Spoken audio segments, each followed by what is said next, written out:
Tuhan, ku mau menyenangkan-Mu. Tuhan, bentuklah hati ini jadi bencana untuk hormat-Mu. Cermatlah bagai remah murni, Yahweh, ku mau menyenangkan-Mu. Yahweh, ku mau menyenangkan-Mu. Amin. Yahweh, bentuklah hati ini. Amin. Jadi bencana untuk hormat-Mu. Cermatlah bagai emas murni, menyenangkan-Mu,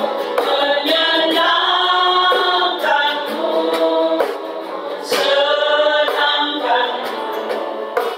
Hanya itu kerinduan, menyenangkan-Mu,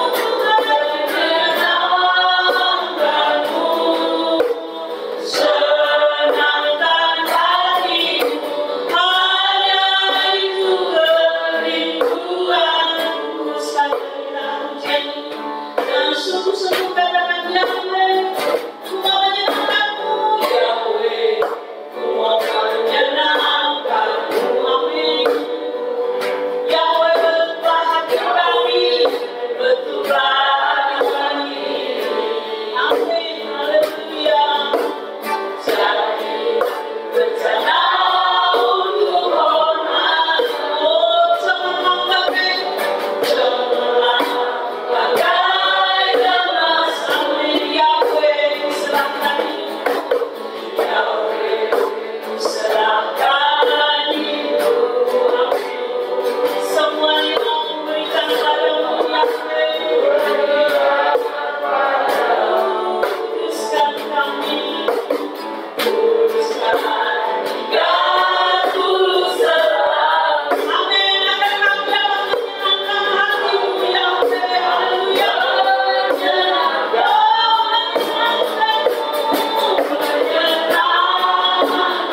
Amin. Kamu senangkan hati-Mu, Bapa. Hanya itu kerinduan.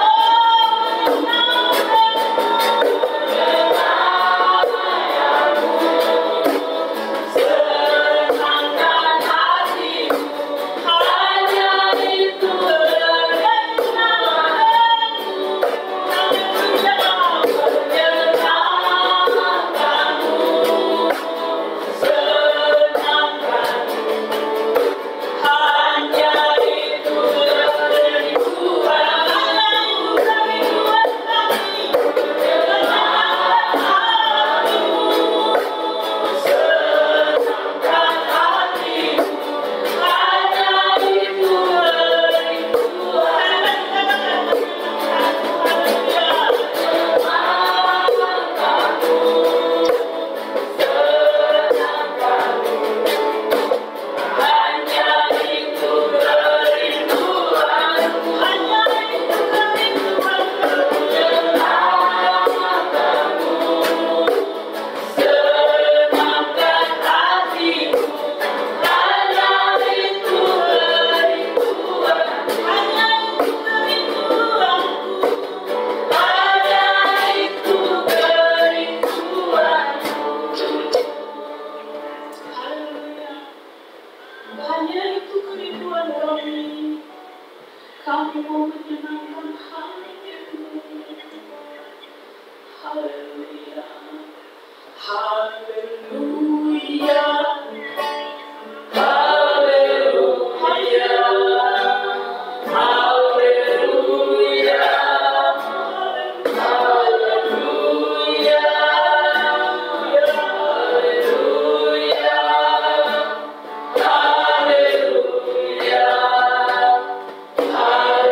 Haleluya. Haleluya. Haleluya.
Kita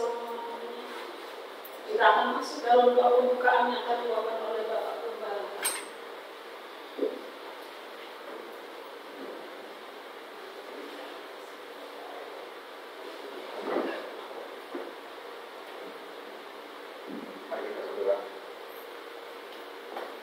Bapa Surgawi, Elohim Yahweh yang kami sembah di dalam nama Tuhan kami Yesus Mesias.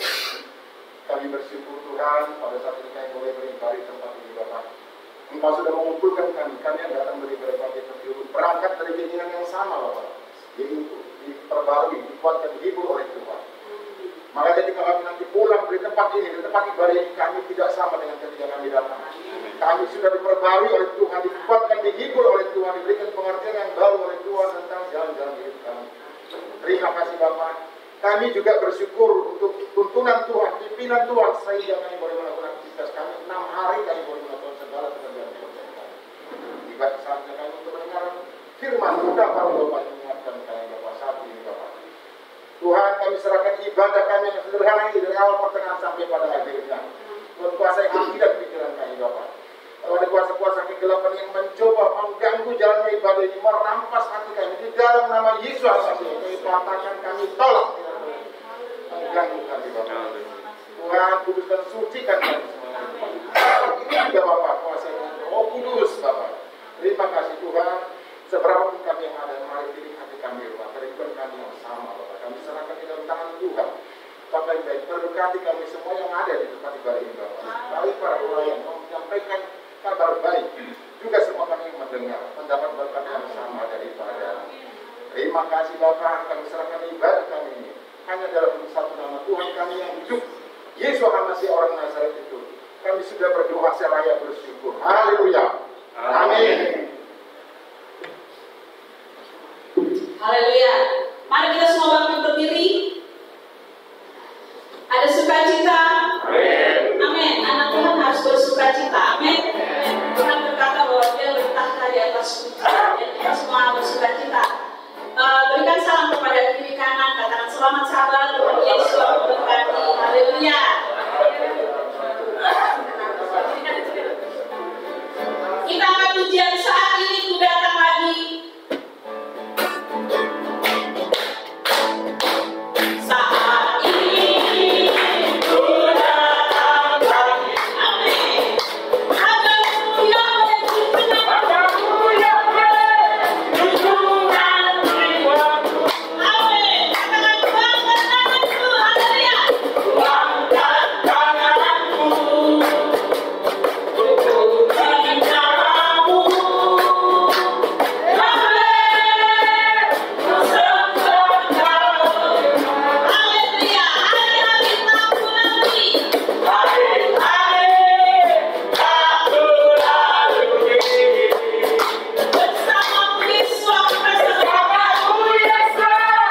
Mazmur 35 ayat 1 sampai 28.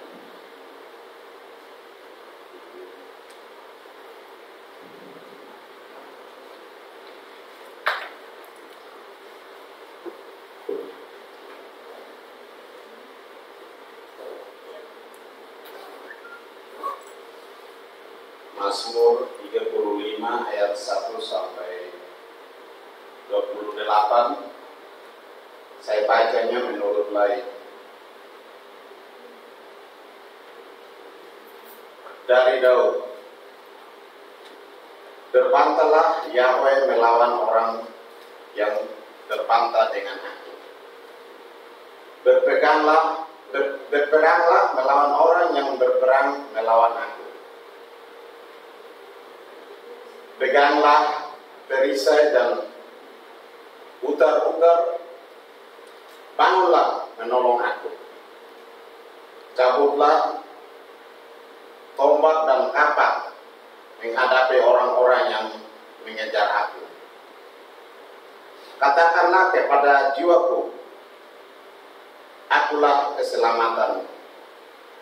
Biarlah mendapat malu dan kena noda. Orang-orang yang ingin mencabut nyawaku, biarlah mundur dan tersipu-sipu orang-orang yang merancang kecelakaan.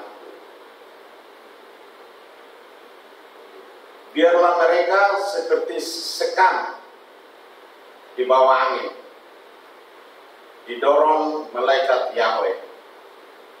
Biarlah jalan mereka gelap dan licin. Dan biarlah Yahweh mengejar mereka, karena tanpa alasan mereka memasang jaring terhadap aku. Tanpa alasan mereka menggali pelubang untuk nyawaku. Biarlah kebinasaan mendatangi dia dengan tidak disangka-sangka. Jerat yang dipasangnya biarlah menangkap dia sendiri. Biarlah ia jatuh dan musnah.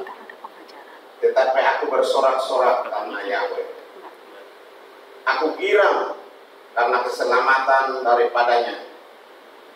Segala tulangku berkata, ya Yahweh, siapakah yang seperti Engkau, yang melepaskan orang sengsara dari tangan orang yang lebih kuat daripadanya.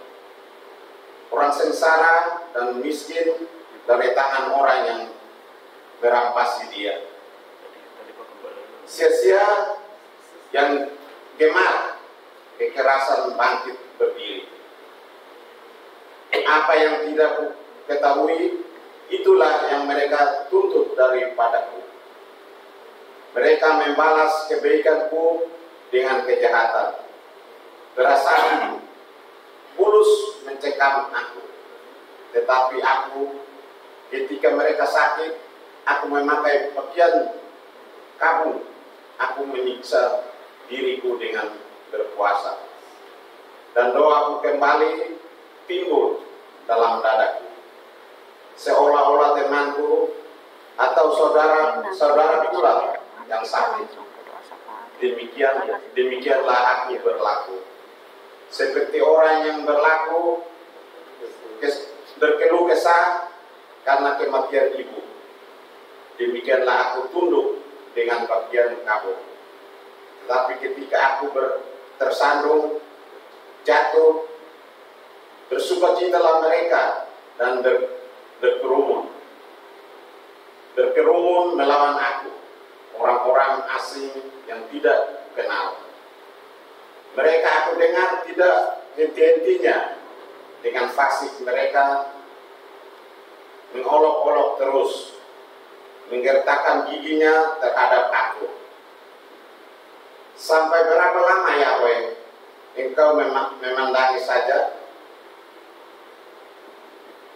Selamatkanlah jiwaku dari rusak mereka, nyawaku dari singa-singa muda.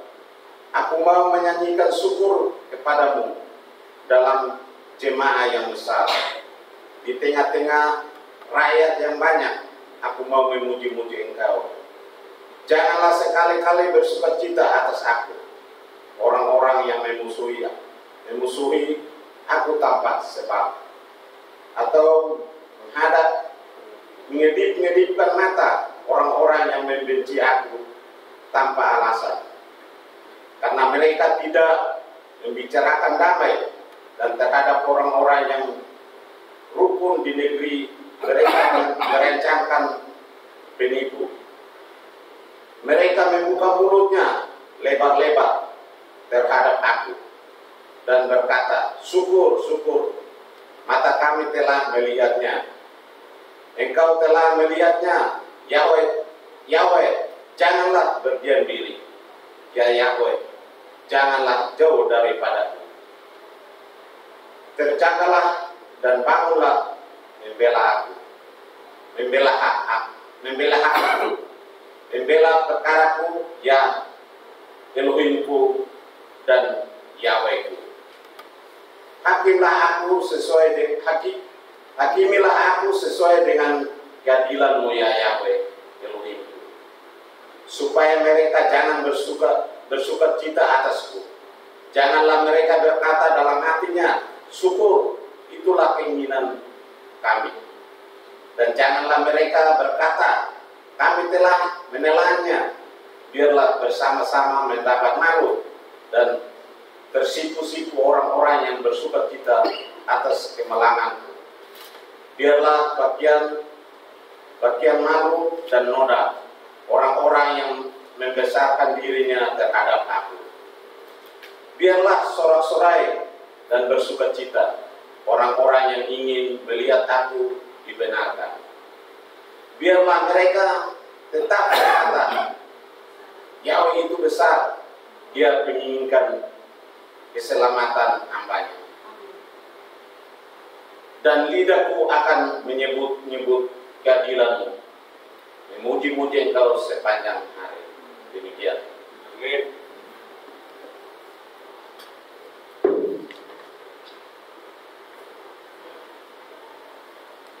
Kita akan siapkan hati kita untuk mendengarkan firman Tuhan.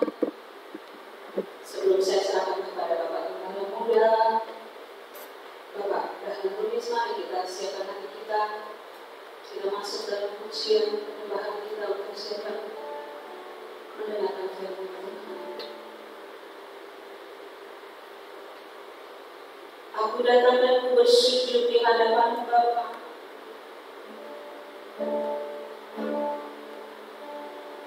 Aku datang dan ku bersujud, amin, di hadapan-Mu, ku rasakan hati.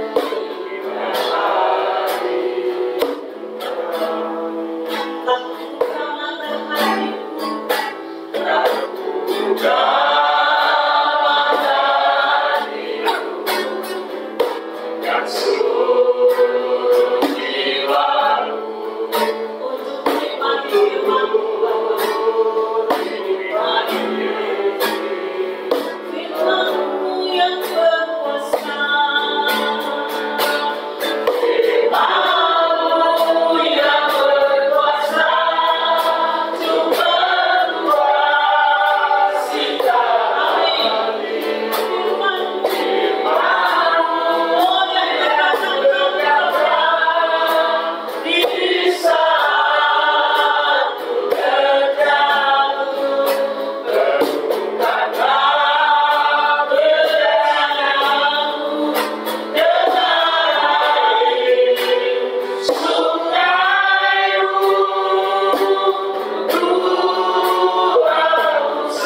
kawasan itu selama kasih setia. Amin.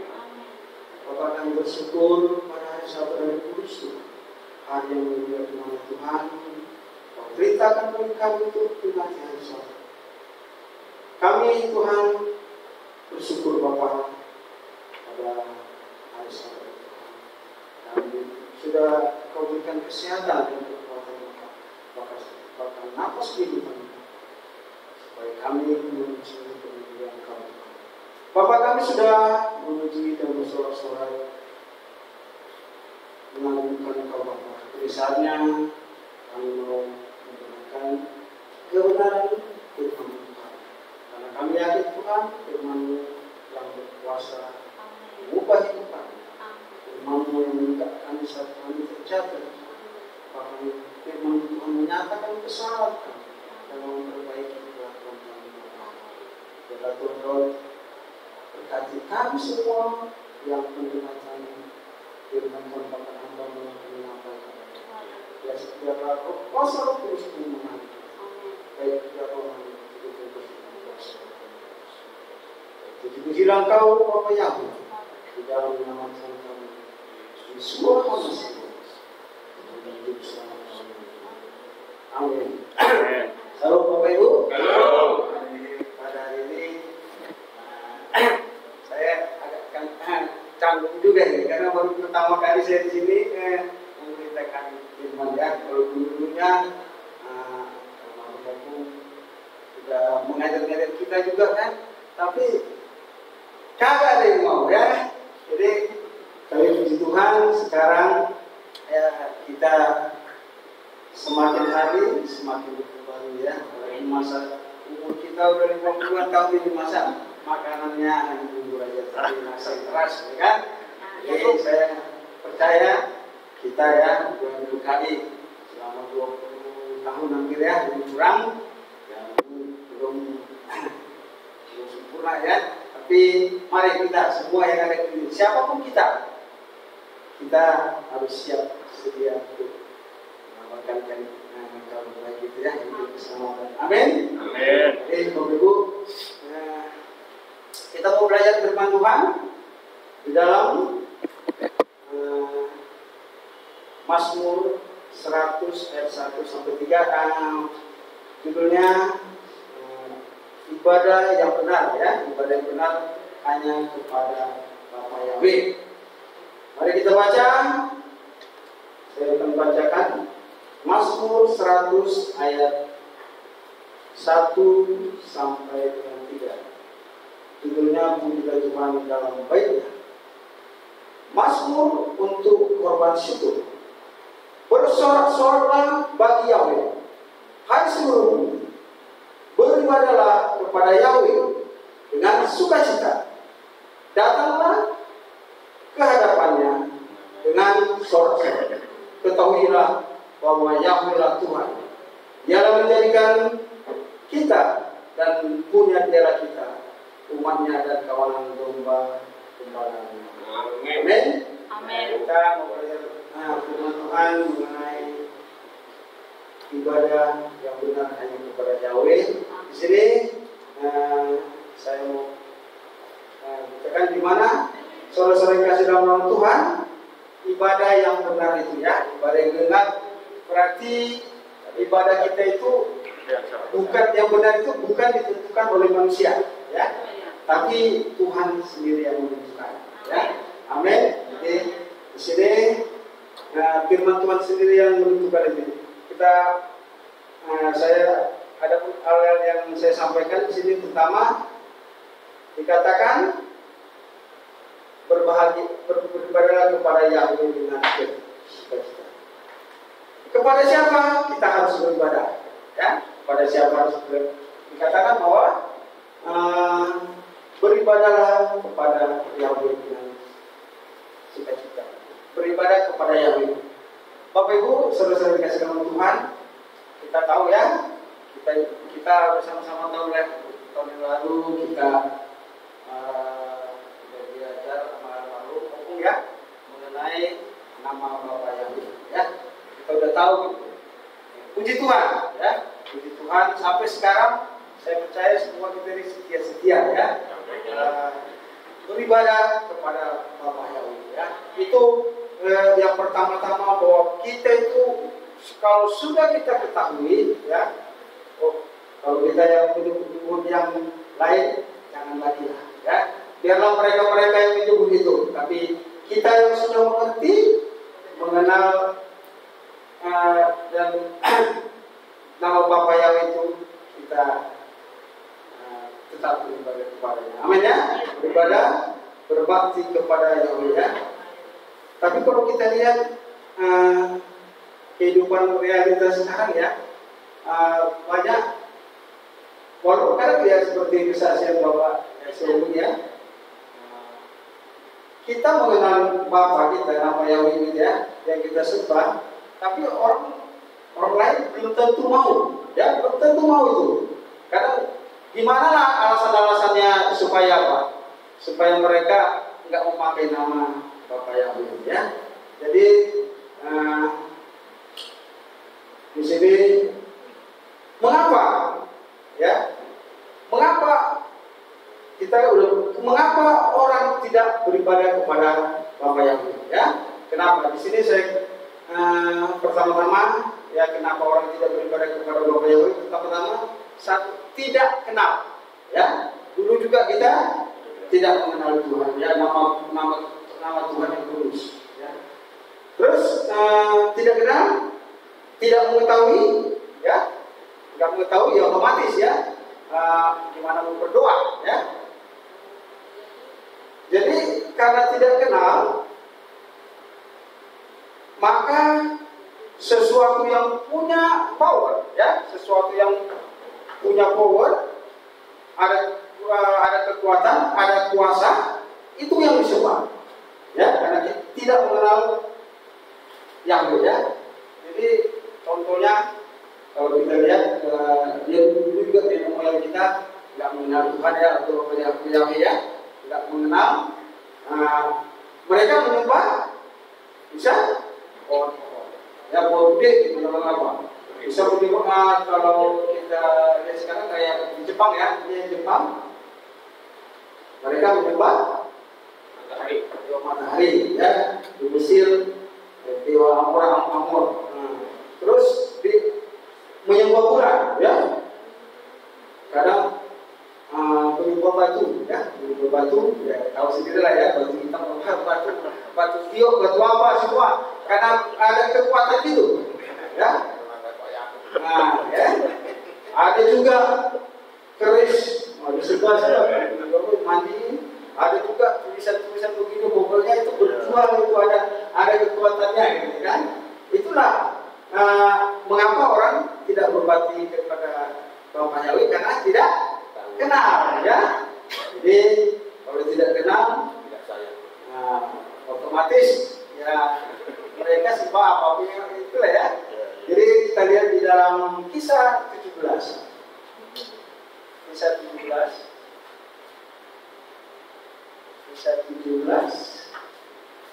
ayat yang ke-23. Pak Yakob, tolong Pak Yakob dibantu. Kisah 17 ayat 23. Kisah 17 ayat 23. Kisah 17 ayat 23 demikian, sebab ketika aku berjalan-jalan di kotamu dan melihat-lihat barang-barang pujaanmu, aku menjumpai juga sebuah mezbah dengan tulisan kepada Elohim yang tidak dikenal apa yang kamu sembah tanpa mengenalnya itu. Tanpa mengenalnya, itulah yang kuberitakan kepada kamu. Amin. Ya.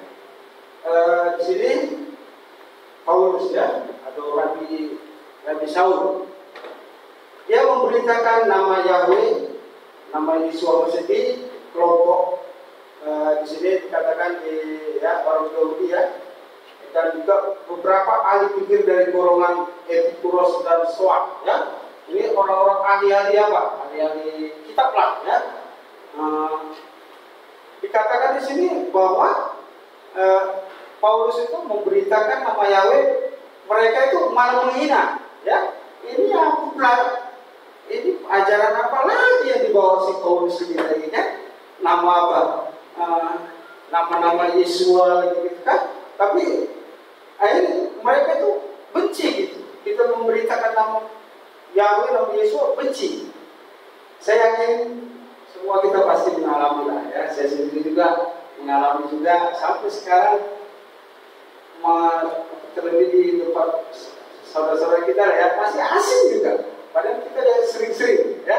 Karena di media sosial, di medsos juga, masih aja yang belum begitu mengenal. Jadi bagaimana untuk mengenalkan nama Bapa Yahweh? Ya, dalam Yesua Mesias kita tahu di dalam Roma 10 ya, ayat 10 tadi itu ada, kita diberitakan dulu. Siapa yang memberitakan? Kalau nggak ada yang memberitakan, ya. Saya yakin dan percaya semua kita ini bisa menjadi pemberita Injil, ya, pemberita keselamatan. Jadi si Paulus itu memberitakan nama Yesus benar-benar benar. Karena dikatakan di sini, apakah yang hendak dikatakan si Peter ini? Kan? Bayangin itu, ya, meledek-meledek lah, ya. Tapi dia tetap mengatakan, sebab ketika aku berjalan-jalan di kotamu dan melihat-lihat barang-barang pujaanmu, aku menjumpai juga sebuah mesbah dengan tulisan kepada Tuhan yang tidak dikenal. Nah, pada Tuhan itu yang tidak dikenal, itulah yang diberitakan Paulus, ya. Yang di dalam Yesus Mesias. Apakah yang kamu sembah tanpa mengenalnya? Itulah yang diberitakan kepada kamu. Ya, jadi dimanapun dia Paulus berada, dia menyampaikan, memberitakan keselamatan itu dalam Yesus Mesias. Kita juga, kalau kita sudah mengenal nama yang kudus, nama Yahweh, yang mengenal keluarga-keluarga dekat. Nah, terus kalau dihina, dicaci dia apa tuh, berbahagialah teman-teman kan, karena engkau dihina atau dihina karena namaku, karena ada upahnya. Kalau namanya upah ini kan enak, kalau kita kerja sebulan dapat upah kan enak, ya. Orang karena nggak tahu aja, kalau misalnya kita walaupun apa, sebagai pembersih, pengembala, sebagai pelayan itu worship leader, kalau kita tahu upah kita, ya, bahwa kehidupan kekal itu yang sudah sediakan, pasti kita tetap semua. Gak ada juga keyakinan kita tetap dalam Yesus Mesias. Jadi gak ada keraguan. Saya yakin dan percaya ya Bapak ya, kita sama-sama dulu, dan yang tidak tahu menjadi tahu, dan yang tidak kenal menjadi kenal, ya, puji Tuhan. Kayak Pak Sutrisno, Tuhan, semua kita ya. Inilah satu kumpulan yang Tuhan sudah berikan kepada kita. Jadi mari kita, ya, kita saling melayanilah, ya. Terus kenapa orang tidak berbakti pada Yahweh? Yang pertama tadi tidak kenal. Yang kedua, karena ajaran orang tua, ya. Terus karena ajaran nenek moyang, ya. Nenek moyang itu yang membuat karena ajaran Tuhan baik nenek moyang yang tidak mengenal kebenaran, ya. Jadi ajaran-ajaran ini adalah kita sering-sering kali ya dikatakannya ajaran manusia, ya. Perintah-perintah manusia kamu lakukan, tetapi perintah Tuhan kamu abaikan, ya. Sama tadi Pak Sofian, harus ini, harus itu, dalam ada istiadat, ya. Kalau saya pribadi memang agak berat juga ya, waktu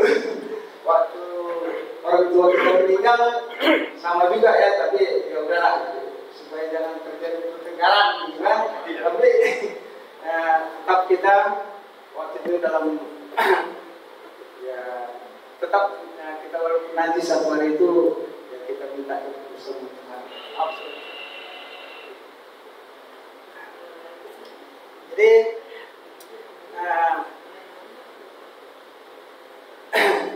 kita baca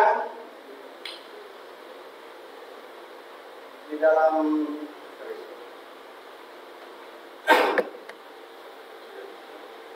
dari orang tua. Markus 7 ayat 7 sampai 9. Markus 7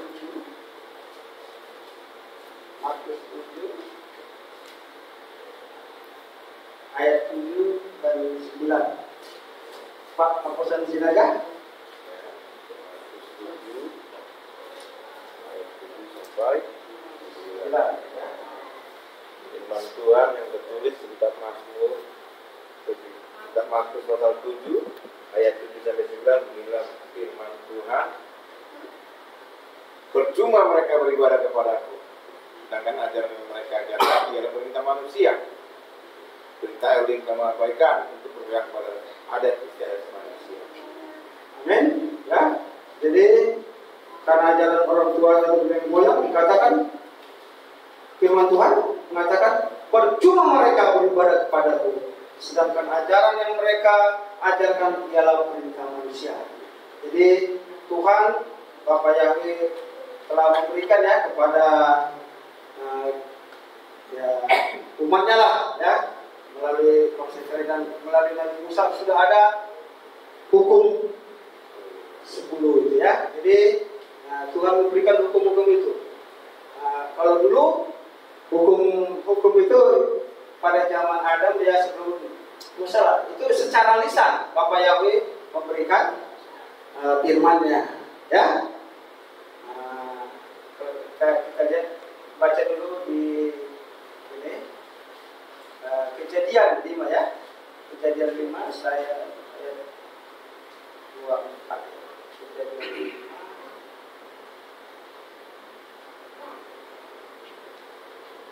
dikatakan situ ada dikatakan firman Tuhan sudah nama Bapa Yahweh di situ dikatakan secara lisan udah pada mereka setiap nabi-nabi gitu. Terus yang sesudah zaman Musa baru firman itu ditulis. Itulah Torah itu ya. Torah itu dan Tuhan Yesus Hamasiah dia yang menggenapi Torah itu. Jadi seperti apa ya? Aku mau menyenangkanmu. Jadi hidup kita itu harus sesuai dengan kehidupan Tuhan Yesus. Itulah namanya guru ya. Kita katakan bahwa Tuhan itu adalah guru more ya. Jadi kehidupan Tuhan Yesus itulah yang kita lakukan ya. Jadi memang agak berat juga sih kalau contohnya di dalam Torah dikatakan jangan kau berzina. Tapi kalau dalam prakteknya dalam Tuhan Yesus kan menggenapi. Orang yang menginginkan saja, belum melakukan sudah berzina. Terus jangan kau membunuh. Tuhan Yesus mengatakan niat di dalamnya, kalau niat aja udah ya. Apalagi membenci saudara, kan dalam satu Yohanes membenci saudara, membenci aja udah dosa ya. Apalagi membunuh itu membenci sama membunuh sama. Jadi Bapak Ibu, di dalam kehidupan Tuhan Yesus Hamasiah itulah yang harus kita lakukan. Amin. Ya. Jadi di sini tadi bahwa tidak mengenal, kenapa orang tidak berbakti kepada yang satu, tidak mengenal karena ajaran orang tua dan ajaran yang ketiga karena ajaran setan ya. Jadi ajaran setan kita tahu sekarang itu banyak ajaran-ajaran sesat sekarang ya, gereja-gereja setan ya. Kita sudah sering mendengarnya. Kita baca di dalam 1 Timotius 4. 1 Timotius 4.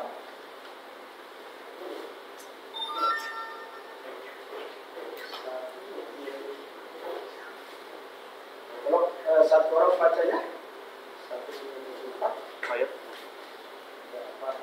yang duluan dapat ayat 1. Ayat 1. 1 Timotius 4 ayat 1 demikian. Peringatan menghadapi guru palsu Dan Roh mengatakan dengan tegas bahwa pada waktu-waktu yang akan datang, beberapa orang akan berpaling dari iman karena memberi perhatian kepada roh-roh yang menyesatkan dan ajaran-ajaran roh yang jahat. Nah, saudara, ya dikatakan bahwa Roh dengan tegas mengatakan bahwa di waktu-waktu kemudian ada orang yang murtad lalu mengikuti roh penyesat dan ajaran setan-setan. Ya, jadi ajaran setan-setan sudah ada loh.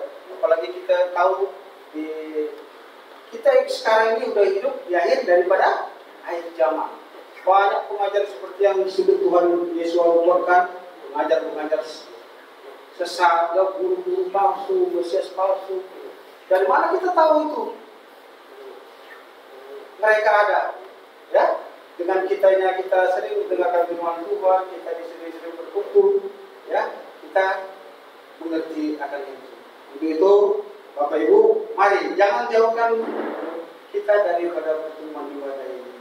Ya, kita tetap di dalam satu kesatuan ini, kita tetap di dalam Muhammadiyah, ya. Jadi ajaran setan-setan itu sampai sekarang, kalau kadang-kadang saya melihatnya ya, kadang dulu, ini bahkan gambar-gambar patung-patung udah ada semua, ya. Kadang saling terbalik, ada kan? Jadi patung-patung kuda itu yang mereka itu pada lambang mereka ya, lambang setan ya, itu udah mulai ya kelihatan lah, ya. Jadi karena ajaran setan-setan ya. Jadi kalau dikatakan kalau di Taurat jangan menyebut nama Tuhan Yahweh sembarangan, ya, atau kesia-siaan, ya.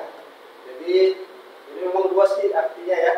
Jangan menyebut nama Yahweh sembarangan. Artinya nama Yahweh itu ya satu, ya. Satu. Tapi kalau nama setan banyak, ya, banyak nama setan. Tapi itu urusan setan-setan itu. Tentunya kita tahu di dalam Bapa yang di dalam Yesus Muhammad ya, kita diberi kuasa, ya, roh kita lebih besar daripada setan-setan ya. Jadi alangkah apa ya?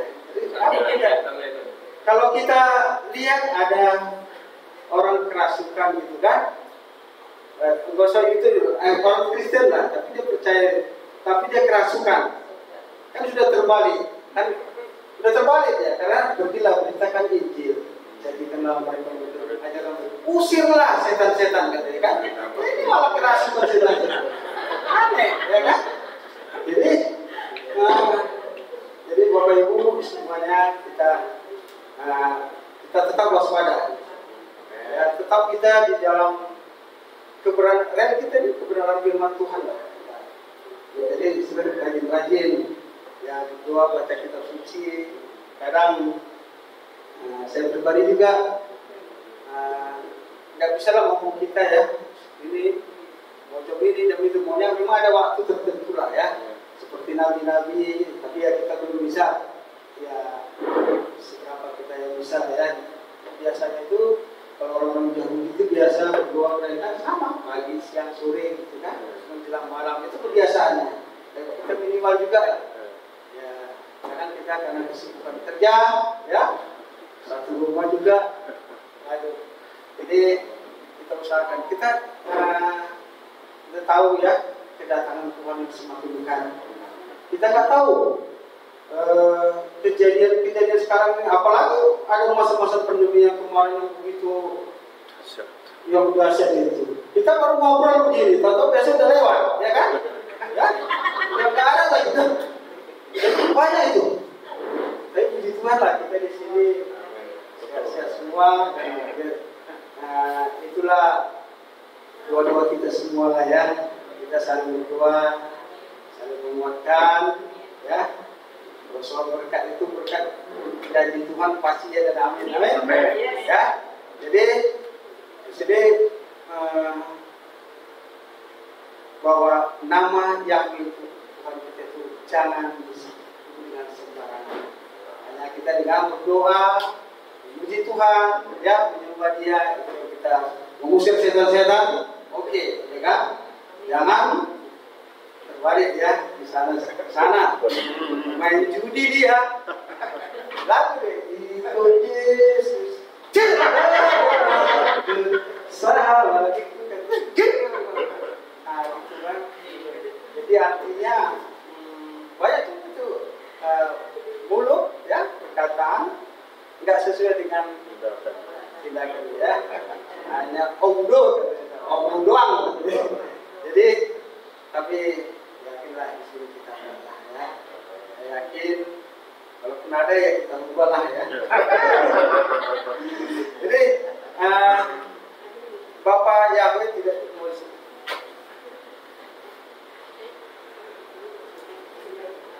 Kita tahu bahwa kalau ajaran Tuhan Yesus kita, ajaran Tuhan Yesus adalah kasih. Kasih itu macam-macam ya, saling memaafkan, mengampuni, kasih. Pokoknya begitu indah lah kalau di dalam Tuhan Yesus. Tapi kalau ajaran setan-setan gimana? Kasih itu beda, ya. Istri apa udah pokoknya sama sama dia kan, udah benar-benar jahat itu kan. Kasih itu mengasih bukan Jadi istilahnya kasih itu bisa mencintai orang lain yang bukan istrinya. Ya, kalau dia kan udah sinyal apa itulah ajaran setan-setan itu ya. Tapi kita yang di dalam nama Tuhan, mari kita ikutin kebenaran firman Tuhan. Ya. Pasti saya percaya, saya sekarang kemudian dari 22 mulai 53 gitu kan. Walaupun nggak ada apa-apanya, kita dituntun Tuhan gitu ya. Nggak pernah kelaparan. Ya. Kalau di itu ya, saya sih sering cerita sama istrinya, apa? Paling keahlian bapak nggak ada ya. Terus apa itu? Kaki bodohnya ya. Aduh kok Tuhan pelihara ya. Ya. Sampai sekarang Tuhan janjikan kepala dan bukan ekor. Ya, janjikan benar gitu ya. Jadi puji Tuhan ya. Kita juga semua ya, saya udah lihat perhatikan semua Ibu Hei, Pak Tony, apa semua kita juga sehat-sehat. Ada yang berkenan Tuhan berikan ya. Jadi upah kita mau ikut Tuhan itu tidak sia-sia lah ya. Jangan takut dah.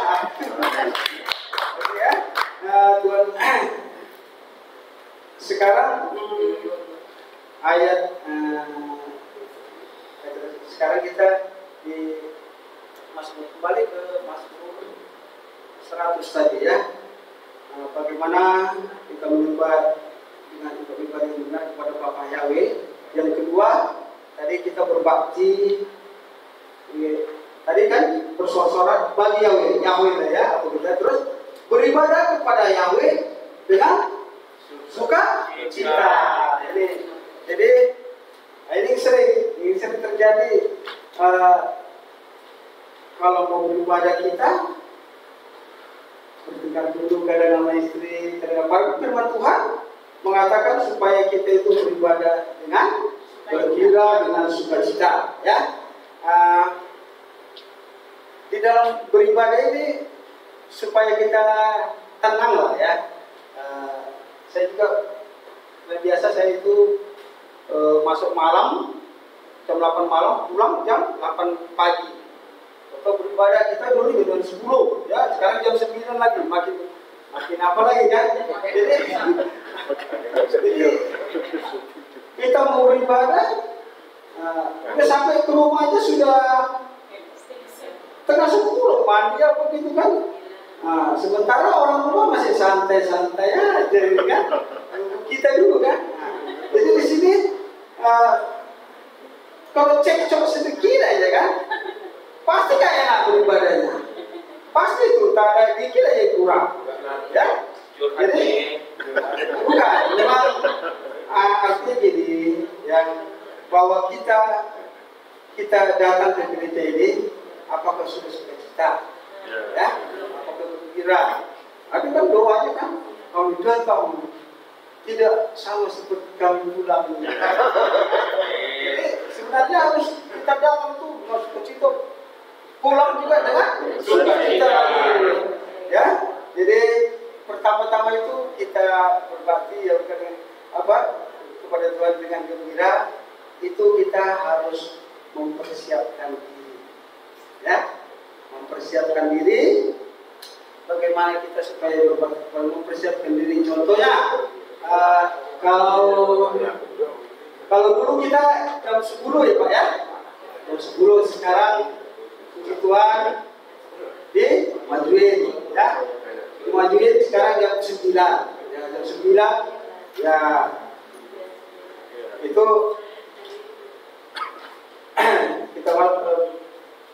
kita lihat di Markus 15:42 coba ya, di Markus 15:42. Kalau satu orang membaca, ini agak lambat kalau saya sampai di Markus 15 mengenai Yesua dikuburkan. Dan sesudah menjelang malam, karena itu adalah hari persiapan, yaitu hari sebelum Sabat. Lanjut Pak. Udah, 42 aja ya. Jadi intinya saya mau katakan, persiapkan ini ya, mereka harus mempersiapkan hari yang besar ya, hari Sabat juga hari besar juga kan. Artinya untuk beribadah kepada Tuhan itu kita harus mempersiapkan diri kita ya. Jadi alangkah enaknya kalau saya baik-baik ya, kalau dulu saya di gereja lama, jadi sebelum kebaktian itu misalnya masuk jam 9, tengah 10 udah puasa Pak di sini kan, ya, siap menerima tamu gitu kan. Tapi ya kita maklum lah, tapi mau belajar lah kita. Dulu kita juga kadang-kadang teringat juga kita seperti Pak Tony ngomong tadi ya, kalau saya datang Pak dalam udah ada yang nyambut gitu, salam katanya, artinya opung ya, opung tetap udah yang apa dia benar-benar mempersiapkan dia tuh, salam gitu ya, ya Pak Tony ya, udah datang salam tuh, jadi artinya kita ada persiapan lah. Mungkin rumahnya jauh, boleh persiapkan apa ya, tapi terutama tentang kita ya, hati kita ya, beribadah itu datang kita dengan sukacita ya, persiapkan diri sewaktu mau beribadah ya, tidak serba mendadak ya. Gimana kalau misalnya ibadahnya jam 7, wah sering ketinggalan, ketiduran, ada aja alasannya ya. Jadi kita masih jam 9 itu masih mendingan ya, mendingan tuh. Jadi kita perkirakan lah, misalnya 1 jam kita kesini ya, lebih-lebihkan lah setengah jam, jadi ada persiapan. Mana tahu ada kulkas deh, baru botol kayaknya kalau Jakarta enggak, artinya tetap mempersiapkan ya. Saya juga gitu, saya juga kena juga, bukan apa-apa, saya juga kena, sering saya terlalu habis apa dulu kan kita saling dulu kan ya. Datang istri saya itu, aku kan saya kan mau cepat gitu kan, ngapain kau cepat-cepat lagi, bisa enggak kita jadi itu. Padahal hati ini walaupun aku gitu kan, cuman karena kendaraan kita cuma 1 doang, motor kita 1 aja, ya mau nggak mau ya ikut lah kan. Tapi memang saya usahakan itu dari dulu memang, kita mau beribadah kepada sahabat itu banyak tantangan ya, baik di kerjaan juga. Kalau malam Sabat itu, malam Senin, Selasa, Rabu, Kamis, Jumat, nggak apa-apa, nggak ada itu masalah gitu. Tapi kalau malam Sabat ada jadi kadang, aduh, dari nggak tidur kita gitu kan, kadang ngantuk-ngantuk ya, ngantuk itu asal datang itu walaupun mau kadang-kadang kita disindir juga, jadi datang ke rumah Tuhan kok pakai ngantuk, padahal datang dengan sukacita ya ke rumah Tuhan ya. Amin. Nah, jadi berbakti dengan gembira ya, ada persiapan.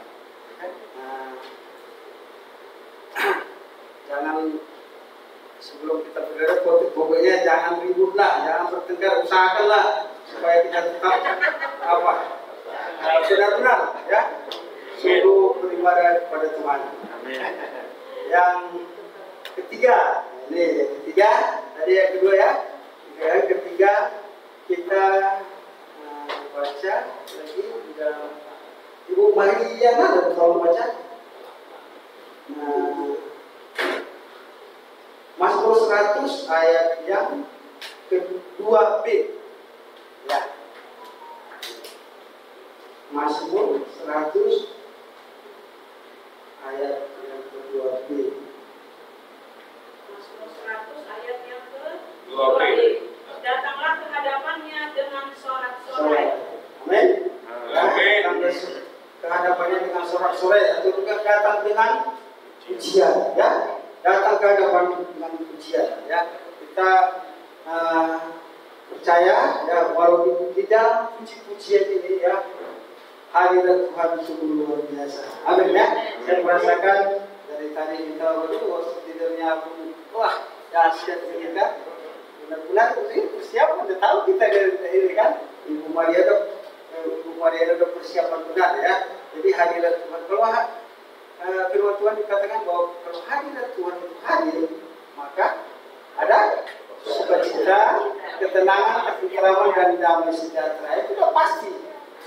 Nggak mungkin nggak. Jadi kalau datang ke sini nyanyi kita, ya kan, bersorak-sorak, ya, datang di hadapan Tuhan dengan nyanyian, ya, dengan bersorak-sorak, ya.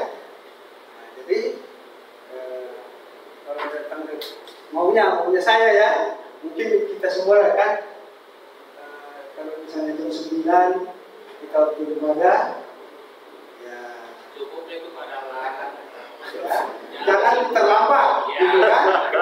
Jangan terlambat. Ya. memang kamu.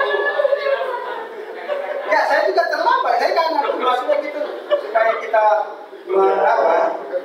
kita kenapa kalau kita datang tidak terlambat, ya? Datang kalau misalnya kita tidak terlambat, datang kenapa, ya? Datang tidak terlambat itu adalah bentuk kecintaan kita kepada Yang, ya? Kita datang enak dong, betul dari mereka. Wah, saya juga suka cita tadi loh. Saya tadi udah permisi sama istri saya juga mau ke gereja ini kan. Ini ada masa-masa sedikit gitu kan, walaupun kurang kan. Papa dulu lah katanya kan. Sini buka jendela, buka pintu ya Pak, ya, Pak, ya. Buka udah, yang betul-betul dikit lah supaya apa dikit udah. Pokoknya dilakukan sukacita. Jadi kita nggak terlambat, kayaknya tenang gitu, ya. Jadi artinya itu artinya bahwa itu bentuk kecintaan kita kepada Tuhan.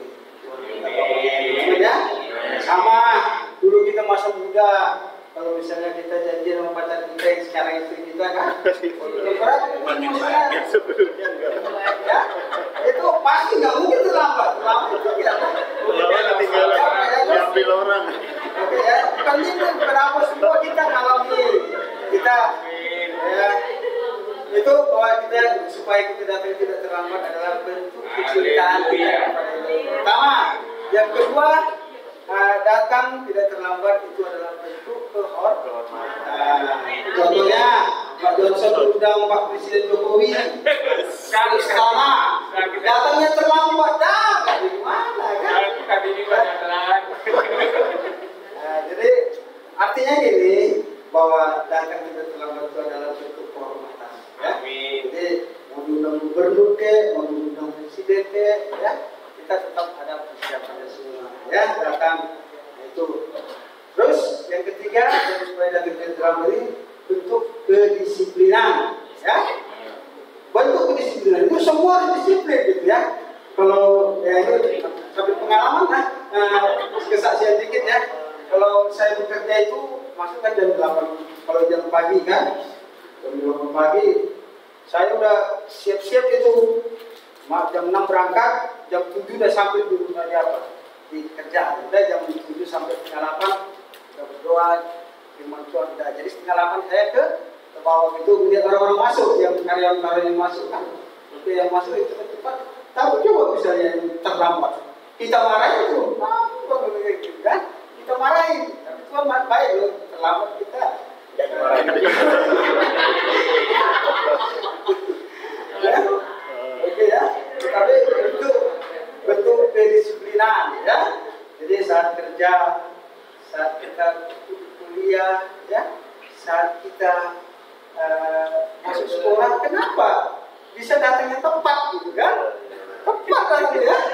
Ya, kenapa tidak? Terus, tapi kalau kita untuk bagaimana gitu ya? Tapi oke, itu yang saya pelajari untuk firman Tuhan ini, supaya kita juga menghargai ya, dan menghargai waktu.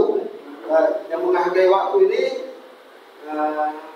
kalau kita tanya orang yang tinggal kelas, ya, yang per tahun kan ada per tahun, per bulan, per minggu ya. Kalau kita tanya sama orang yang per tahun lah, orang yang tinggal kelas atau yang mata kuliahnya ketinggalan ya Pak dosennya. Jadi 1 tahun itu berarti banget, ya. Jadi artinya menghargai waktu. Jadi 1 tahun itu harus berarti banget. Kita nggak enak kan kok tinggal kelas 1 tahun itu mulai kelas mau kuliah juga gitu sama. Nggak enak banget. Jadi kalau kita tanya mau tuh, iya ya benar-benar waktu itu. Gitu. Terus itu waktu per tahun. Banyak contohnya lagi. Kalau per bulan contohnya itu menghargai waktu ya. Per bulan kalau kita tanya ibu-ibu hamil, ya ibu-ibu hamil ya, tanya 7 bulan, perasaannya bolang banget begitu, perasaannya gitu. Tapi tetap menghargai itu. Waktu itu baru dijalan. Terus kalau kita tanya per tahun, per bulan, per jam ya. Nah, yang per hari lah. Kita tanya orang yang buku harian itu. 1 harian kerjanya berapa ratus ribu. Itu berarti mereka berharga. Benar-benar berharga. Kalau saya apalagi kadang kami harian kerja gitu kan, per hari kan kalau masuk dibayar, kalau tidak masuk dibayar. Oh, jadi hari itu benar-benar kalau misalnya ada yang masuk gitu. Jadi kan kalau nggak aduh. Jadi artinya kehilangan waktu sungguh rugi. Ya, itu kerja harian ya, sama dengan mingguan juga sama itu kerja. Jadi benar-benar waktu itu bergunakan. Time is money juga ya waktu kita berubah ya. Jadi waktu jadi per minggu ya. Ya, per hari aja ya. Terus per jam ya. Waktu 1 jam. Kalau kita yang sering-sering naik pesawat di delay, 1 jam aja udah apa banget ya. Ya Pak, apalagi jam 3 jam. Mundur. Jadi artinya kita tetap menghargai waktu. Jadi habis dari per jam, per menit ya. Baik juga kalau kita naik kereta api. Tapi ketinggalan 5 menit, kabur deh keretanya, rugi kita ya. Jadi itu per detik ya, per detik. Nah ini kalau kita tanya orang yang kecelakaan misalnya kan, kecelakaan itu yang selamat ya, yang mati jangan tanya. Jadi kalau kita tanya yang selamat itu, 1 detik lagi aku, kalau matinya waktu itu loh, hitungan per detik itu begitu berarti begitu. Dia selamat dalam kehidupannya, ya. Jadi kita juga harus kita menghargai waktu. Terakhir udah per detik apa lagi?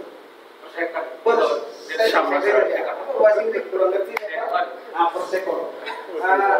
Kalau itu benar-benar berarti bagi siapa? Coba kita bagi pelari itu, ini itu per second itu, cepat banget. Padahal bagi yang menang per berapa itu? Itulah artinya. Per 10 detik itu betapa berarti kalau di sama olahraga pelari. Ya. Waktu itu jadi bagi kita juga semua, saya juga mau belajar juga gitu. Ya. Udah sama belajar kita. Udahlah, kita tahu zaman sekarang zaman Tuhan mau datang. Udah siapkan penting iman kita, keyakinan, prinsip kita, percaya kepada Bapa Yahweh di dalam destiny semua manusia. Udah itu. Kalau itu kita berakan kuat. Pengajaran-pengajaran yang lain-lain yang diomongkan itu kita udah ada pegang. Jadi kita tetap kokoh di dalam Tuhan. Saya yakin, ya, walaupun nanti kita di sini kan bertemu juga kan, nanti suatu saat di surga bertemu juga kan enak kan? Ya, ya. Jadi Bapak Ibu saudara yang nama Tuhan Yesus ya, mari kita teman-teman yang hari ini ibadah yang benar hanya kepada Bapa yang kita. Amin. Mari kita lakukan firman Tuhan ini. Jadi tetap kita berbakti sampai Tuhan Yesus datang. Amin. Tuhan Yesus berkati. Amin. Bapak dari Tuhan Yesus ya. Terima kasih Tuhan. Allah sudah menyampaikan usia Bapak semuanya oleh karena kasih yang Tuhan Bapak. Baiklah kami yang mendengarkan, baik kami mendengarkan Tuhan, kami dapat melakukan kebenaran firman Tuhan dan dalam kehidupan sehari-hari kami supaya kami berbahagia. Amin. Terima kasih Bapak Yahweh. Dalam nama Tuhan kami kudus. Yesus Mesias. Kami sudah berdoa dan mengucap syukur. Haleluya.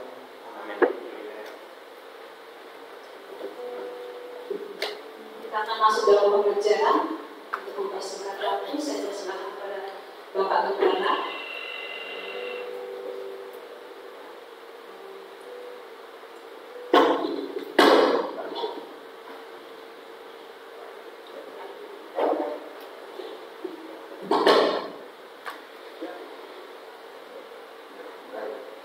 Bapak Ibu,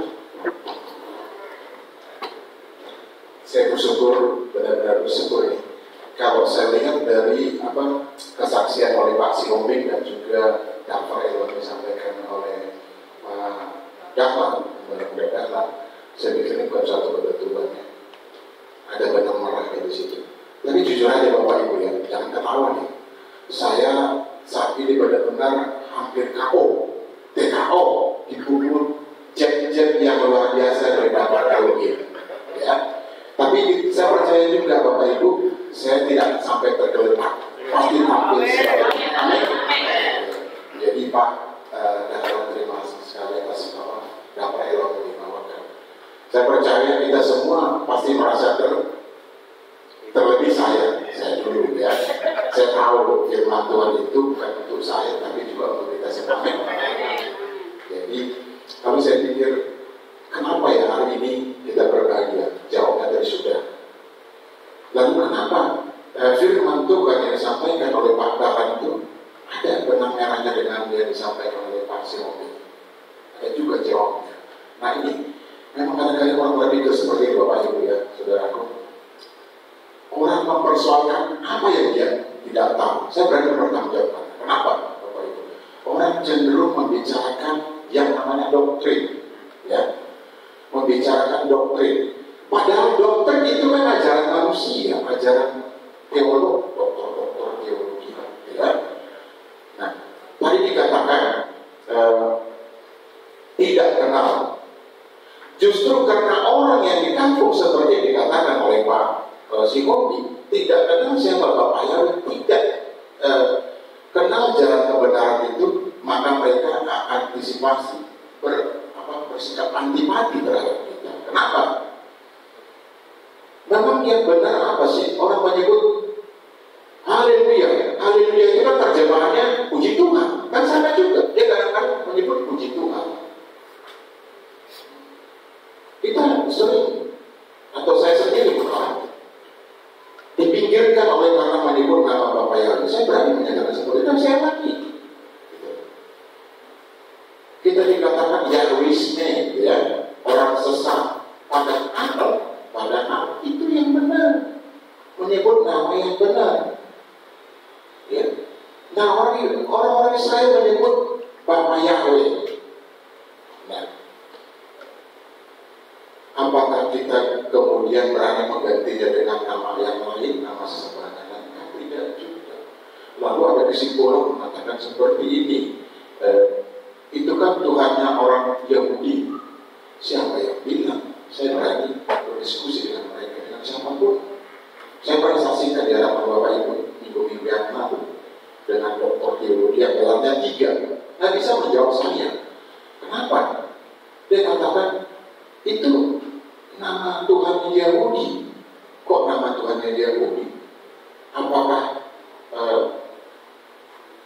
Yesus Masih itu hanya untuk orang Yahudi? Justru sebaliknya, mereka tidak menerima Yesus Masih. Yesus Masih itu siapa sih? Ya Bapa Yahweh sendiri, kan gitu. Bapa, Firman, dan Roh.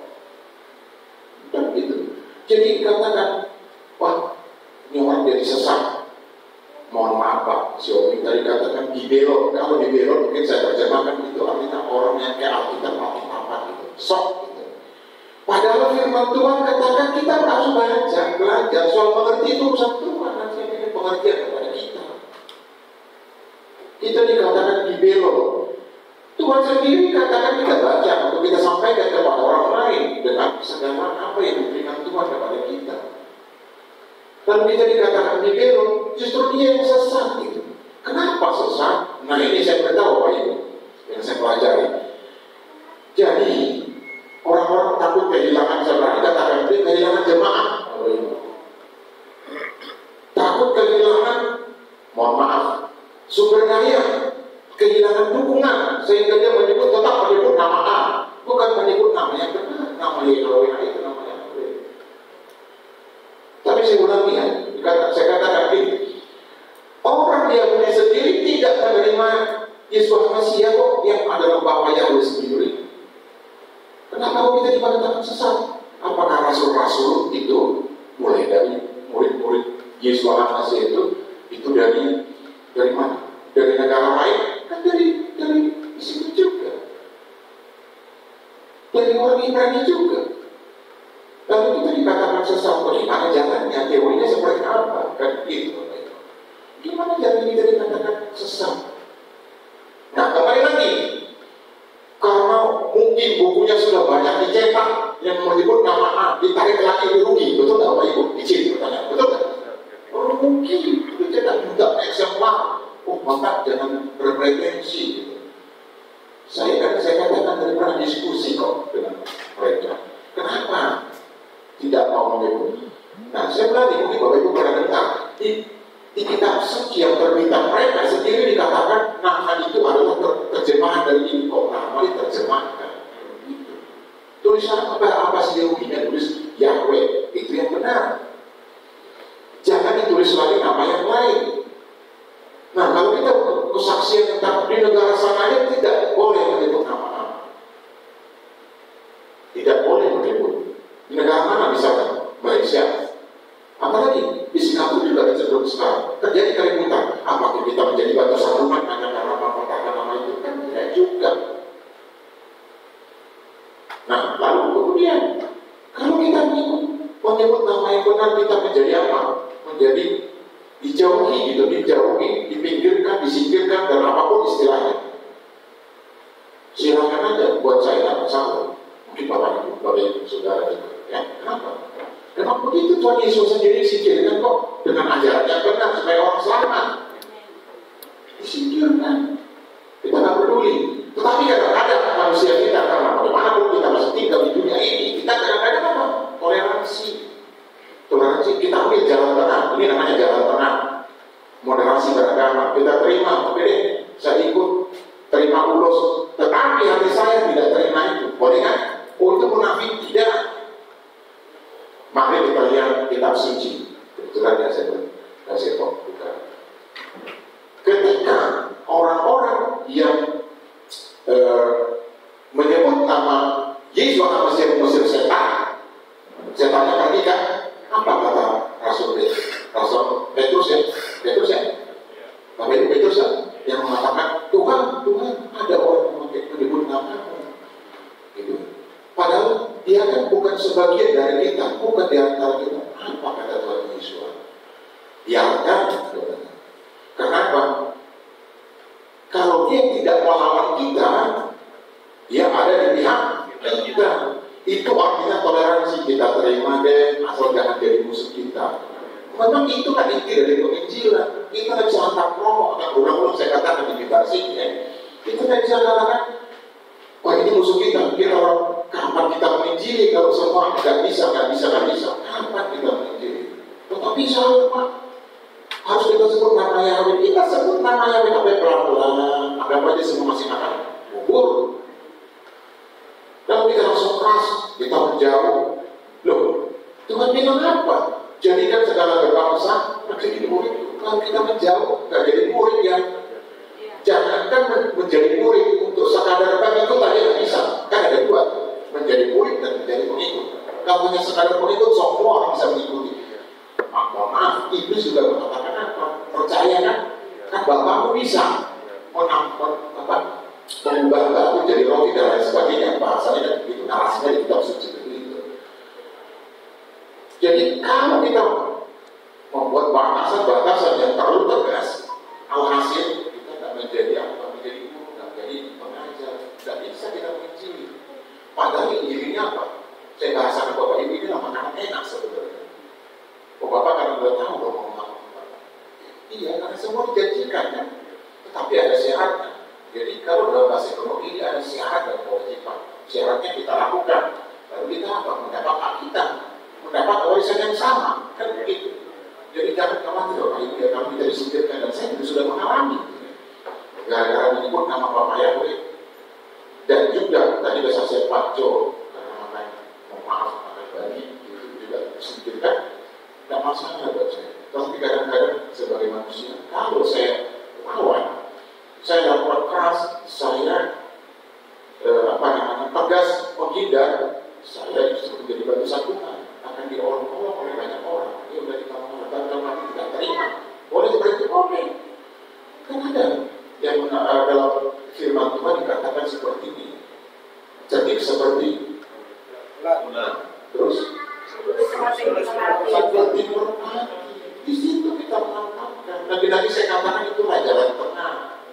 Jadi jangan khawatir kalau kita disingkirkan oleh orang-orang yang membuat kesimpulan dia sesat, dia dibelok, dia orang yang sok-sok firman Tuhan, sok apa namanya, mengetahui firman Tuhan. Jangan khawatir. Saya saksikan diri saya di forum kita, di ibadah kita ini, saya tidak pernah khawatir. Dan saya sudah alami kalau Pak John bilang 20 tahun ya Pak dalam mendadak 20 tahun ini begitu. Kalau saya pergi ke pesta misalnya, mereka udah tahu tuh, langsung dikatakan saya sebagai Pak Subang. Maksudnya Pak Subang tahu kan Bapak Ibu, Pak Subang itu orang yang tidak makan daging, maaf ya.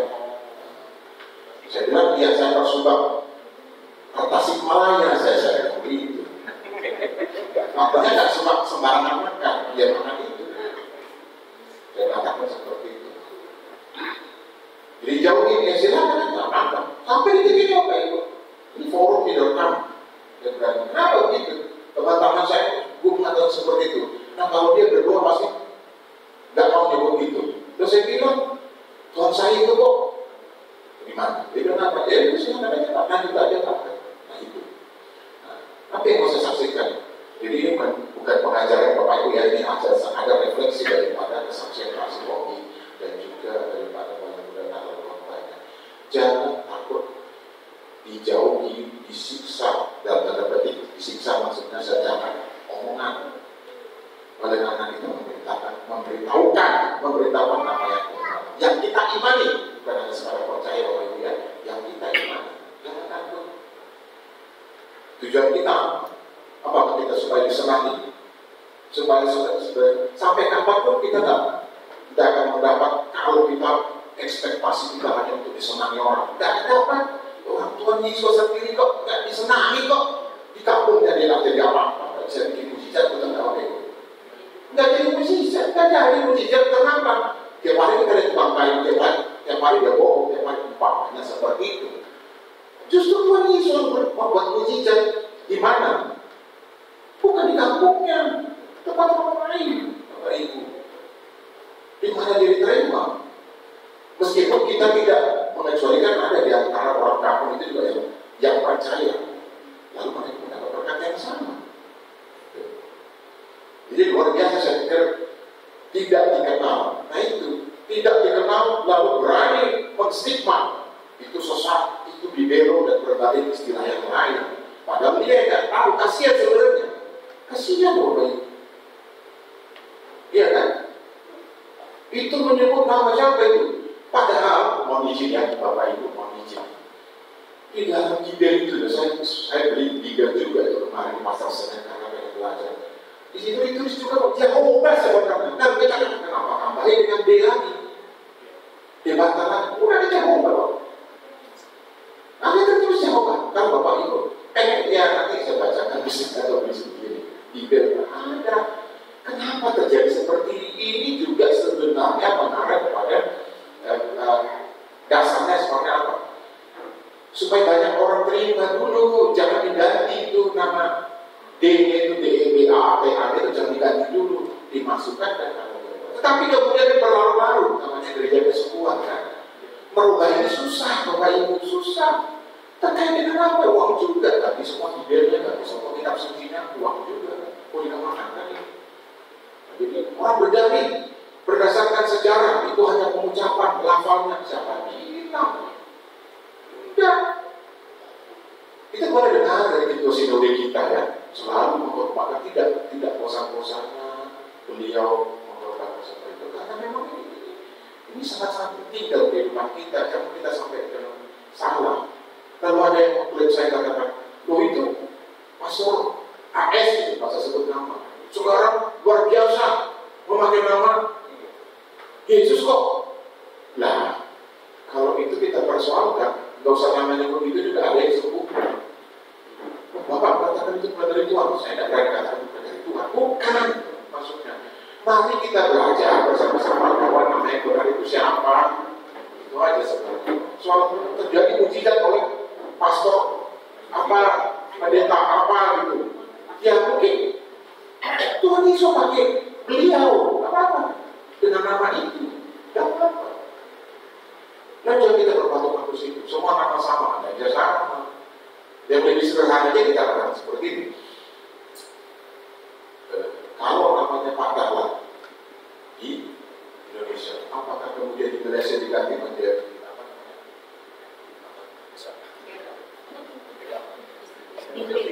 Dia lah. Jadi Abdullah. Dahlan Abdul. Kan nggak bisa juga. Kan menjadi apa namanya? Pertentangan dengan hukum. Kan gitu. Lalu kenapa kita masih ganti-ganti itu? Nah itu dia. Jadi kadang-kadang di antara kita para teolog ini ada kesombongan, tidak merubah itu. Saya yang benar. Mulai dari teologi kontemporer sampai dengan teori era modern masa kini. Semua yang diomongi, saya pelajari Bapak Ibu sama aja, cuma dalih. Ya, apa dong yang benar? Yang kembali lagi kitab suci seperti kata Pak Dharmi, itu aja iman. Soal kita ada kelemahan, lagi-lagi nih, bukan nyindir diri saya. Soal kita lelet waktunya, lupa berdoa, mohon maaf, ya kan? Saya pinjam istilah orang-orang di YouTube itu, kan namanya manusia, nggak luput dari kesalahan, ya. Tapi saya senang ya, dengan dipukul bertubi-tubi, PKO. nggak jadi TKO, nggak jadi terletak. Makanya Pak Bos sambilnya ulang-ulang pada. Mohon izin saya nggak TKO ya Pak. Tapi waktu itu orangnya sakit ini. Saya ketawa lama di sana, benar juga ini padalan dan maju. Ini nggak ada rem-remnya ini Pak Dahlan bolak-balik kan gitu. Tapi saya pikir ya, memang gitu. Ya kan? Kita harus saling mengingatkan. Itu gunanya ibadah kita kan. Enggak lalu saya merasa benar sendiri depan sini Bapak Ibu. Enggak, sama-sama kok. Tadi dikatakan beritakannya Injil kan. Kepada siapa? Apakah kepada saya? Enggak, karena kamu sekolah gitu. Lalu kepada saya. Nah ini menjadi masalah. Orang yang merasa sekolah jadi merasa dia harus mendapat kehormatan lebih besar dan memberitakan juga saya paling di depan. Itu enggak juga. Enggak seperti itu yang saya pelajari. Nah, kembali lagi. Lalu kalau teolog mengatakan seperti itu jangan ikut. Tadi Pak Dahlan sudah katakan pengajar-pengajar dari situ dia akhirnya mengedepankan apa? Filsafatnya, rasionya, firman Tuhan lagi. Tadi saya katakan ada teologi kerbau, teologi minjuk, teologi hitam gitu. Orang-orang diklasifikasikan. Nah, jadi masalah Tuhan bilang nggak ada manusia diklasifikasikan, betul kan? Jadikan semua bangsa, apakah dilihat warna kulitnya, posturnya, mohon maaf, rambutnya keriting apa enggak? seperti saya apa enggak? Kan enggak juga kan? Enggak juga. Jadi para teolog silakan ngomong, termasuk juga yang menjauh kita mengatakan kamu sesat, kamu dibelong, kamu apa, silakan aja. Mungkin suatu saat kita akan menulis, kita nggak peduli dengan omongan orang gitu ya. Terlalu kasar, terlalu itu vulgar sekali bahasanya, tetapi nggak seperti itu juga. Kita percaya bahwa apapun yang tertulis itu ya dan amin. Lebih dari teori, betul Bapak Ibu? Iya. Nah, boleh, wah Calvin, siapa ahli-ahli teolog, bahkan Dr. S.A. silakan aja berteologi. Tetapi kalau menyimpang dari apa yang tertulis, seperti pernah dikatakan oleh pembala sidang kita terdahulu, jangan pernah ikuti. Ya. Firman Tuhan itu apa? Lebih daripada teori. Akan tetap berlaku sampai pada kesudahannya, sampai kapanpun. Silakan orang menafsirkannya seperti apapun silakan. Tetapi kita yang mengimaninya, lakukan. Kalau dilarang, ya jangan lakukan. Kalau boleh, lakukan. Nah, mungkin analoginya seperti ini. Kalau Bapak Ibu, kita lihat di jalanan itu, ada kan rambu-rambu lalu lintas, ya kan? Ada larangan memutar, misalnya seperti itu. Kalau kita memutar, ada larangan memutar, masalah kan buat kita? Masalah tidak? Iya. Masalah. Tetapi kalau tidak ada larangan, kita boleh nggak mutar di situ? Boleh. Paling nggak kita berpikir seperti itu. Kalau dilarang, jangan lakukan. Kok sederhana, Pak? Kalau kita itu kok sederhana? Memang sederhana, sebenarnya ikut Tuhan sederhana. Tetapi menjadi sulit kalau kita pikirkan sebaliknya. Tadi dikatakan, berpikir aja, punya niat aja. Kata Pak Johnson, punya niat aja udah salah. Punya niat aja salah. Untuk apa niatnya? Tadi, kalau nggak salah dengar, dikatakan oleh Pak Gembala Dahlan, untuk berzina kan begitu. Zina kan ada dua ini, zina secara fisik dan zina secara rohani kan begitu. Nah, untuk berpikir berzina aja menjauh dari tidak baca kitab suci, ya sudah salah. Apalagi melakukannya, apalagi mengajarkan yang tidak sama dengan firman Tuhan. Barangkali ada istilah berzina kuadrat kali barangkali ya. Jangan ada barangkali ya. Jangan undang-undang. Tapi saya mungkin istilahkan seperti itu. Berpikir aja, berniat. Ini sama dengan bahasa hukum ya. Bahasa hukum juga begitu. Berniat melakukan. Berniat aja bisa diukur. Apalagi firman Tuhan. Bukan hanya berniat, tapi menyimpangkan apa yang tertulis dalam firman Tuhan. Bagaimana? Loh, dia mengatakan seperti ini. Pak, dosa yang tidak bisa diampuni bukan itu, Pak. Apa dong? Menghujat Roh Kudus. Bukan hanya sekadar itu. Menyimpangkan itu juga termasuk menghujat. Sebenarnya. Tidak menyebut nama Yesus Masih, misalnya dikatakan bukan itu, ada yang lain. Itu pun sudah tidak boleh, apalagi kalau sampai mengajarkan yang keluar dari firman Tuhan. Jadi saya bersyukur sekarang Bapak Ibu ini bukan pengajaran tetapi refleksi, bukan juga mengajari Bapak Ibu tentang firman Tuhan, tetapi saya tarik penanganannya apa yang disaksikan oleh Pak Sihobi dengan apa yang disampaikan oleh Pak Gembala Dahlan dalam khotbahnya. Itu adalah penanganan. Jadi jangan takut kalau kita dihujat yang pertama gara-gara kita menyebut nama yang benar dan menyampaikan yang benar dan makan yang benar. Yang kedua, kan bukan semua jadi makanan toh. Yang berdalih kalau masuk dari mulut dibuang di jamban. Yang dari mulut itu maksudnya omongan, bukan makanan. Jangan salah kalau begitu semua yang berkali lipat makan aja meja katanya 4. Gampang kok. Semua bisa dimakan. Saya pernah ke Manado Bapak Ibu kan sombong nih, lihat ular, tikus dimakan katanya. Di sini katanya di Minahasa itu di pasar ekstrim, semua dimakan kecuali apa katanya? Kecuali meja, kecuali tiang listrik saya tambahin.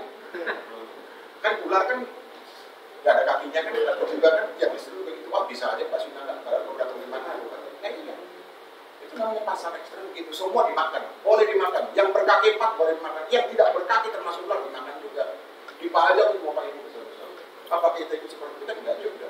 Firman Tuhan ya ada amin kan gitu. Ya nggak boleh makan itu ya nggak boleh. Lakukan aja.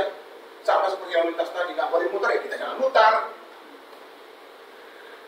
Lalu yang terakhir Bapak Ibu, kalau misalnya ada yang mengatakan bahwa kita sesat, ya kita kita jangan jadi menjauh.